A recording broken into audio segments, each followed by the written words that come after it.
Le libéralisme politique et économique est une valeur de gauche. Moi, je suis socialiste et je l'assume.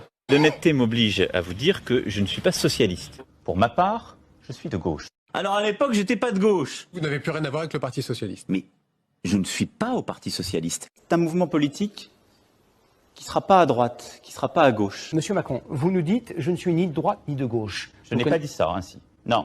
Mais je suis désolé de vous dire, on se fout des programmes. Ce qui importe, c'est la vision. Il n'y a d'ailleurs pas une culture française. Parce que moi, l'art français, je ne l'ai jamais vu.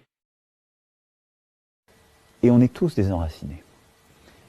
Et donc, parce que nous sommes des enracinés, il y a des arbres à côté de nous, il y a des rivières, il y a des poissons, il y a des frères et des sœurs. Je pense qu'il y a toujours une part de transcendance dans la politique. Je l'évoquais. Il y a les deux. Mais vous n'êtes pas un illuminé. Non, je vous rassure. Vous n'êtes pas Raël. Non. L'argent ne se mange pas. Il ne se mange pas, je confirme. Il ne se respire pas. Mais vous n'êtes pas un illuminé. Lorsque tout semble triste, lorsque tout parfois semble perdu ou morose, il faut penser printemps. Penser printemps, mes amis, c'est réconcilier l'ambition et le réel. Mais penser printemps, ça ne veut pas dire non plus que sans avoir semé, on pourrait déjà promettre la moisson à tout à chacun. S'il fait 2 ans VTC, c'est mieux pour trouver un CDI que s'il est 2 ans à toucher le RSA dans son quartier. Allez, à Stein, expliquer aux jeunes qui font chauffeur Uber, de manière volontaire, qu'il vaut mieux aller tenir les murs ou dealer.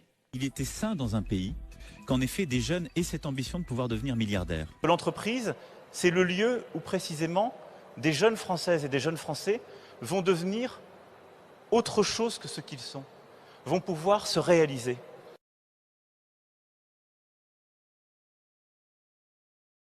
Et la vie d'un entrepreneur, elle est bien souvent plus dure que celle d'un salarié, faut jamais l'oublier, parce qu'il peut tout perdre, lui. Et donc c'est cette république contractuelle à laquelle je crois. Je suis favorable à ce que la loi prévoie de mener une négociation qui puisse en effet conduire à majorer beaucoup moins, voire pas du tout, les heures supplémentaires. People do things that